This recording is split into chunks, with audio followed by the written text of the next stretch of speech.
Treatment protocols follow అవుతున్నప్పుడు మరి దానికి సపోర్టివ్గా ఉన్న సప్లిమెంట్స్ లాంటివి ఇస్తూ ఉంటారా సార్? యా, మీరు అడిగింది అంటే హెయిర్ లాస్ కాకుండా ఉంటాను మనం ఏమైనా చేయొచ్చా? అండ్ అలాగే స్కిన్ డార్కనింగ్ రేడియేషన్ వల్ల వచ్చే గ్లూటాథయోన్ ఇస్తారని ఏదో వినికిడి సార్. కరెక్ట్.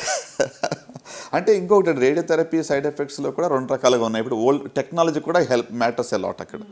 పాత టెక్నాలజీలో కోబాల్ట్ థెరపీ అని ఉండేది, మీరు వినే ఉంటారు. 15-20 years బ్యాక్ బ్లైండ్గా ఎక్స్టర్నల్ బీమ్ రేడియేషన్ ఇస్తే ఆ స్కిన్ అంతా మొత్తం డార్క్ అయిపోయేది. ప్రజలకు ఇప్పుడు కూడా రేడియేషన్ అంటే అలాగే మొత్తం కాలిపోద్దేమో, షాక్ అంటారు జనాలు. ఇప్పుడు కూడా అడుగుతూ ఉంటారు, కరెంట్ పెడతారని అడుగుతారు. అసలు కరెంట్ ఏంటి, షాక్ ఎక్కడ ఇస్తాం?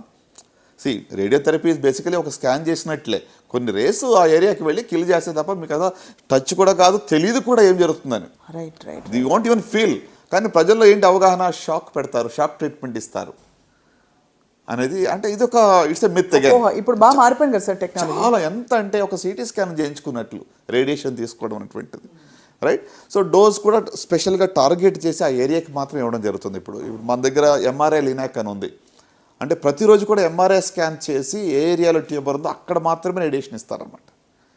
సో కనుక targeted radiotherapy, targeted therapy in medical oncology, దానివల్ల ఇక సైడ్ ఎఫెక్ట్స్ చాలా వరకు తగ్గాయి. రైట్. అంత మాత్రం కాకుండా ఇప్పుడు మీరు ఇందాక అడిగినట్టుగా సప్లిమెంట్స్ వల్ల ఏమైనా మనం తగ్గించవచ్చా అంటే ఎస్, డెఫినెట్గా. ఇప్పుడు న్యూట్రియంట్స్ లేకుంటే సెలీనియం కానీ గ్లూటాథయోన్ కానీ ఇలాంటివి కొన్ని రేర్ మినరల్స్ ఇవన్నీ కూడా మన బాడీలో ఎక్కువగా ఉన్నట్లయితే ఈ యొక్క రికవరీ, యొక్క రీజనరేషన్ బాగా ఫాస్ట్గా అవుతుంది.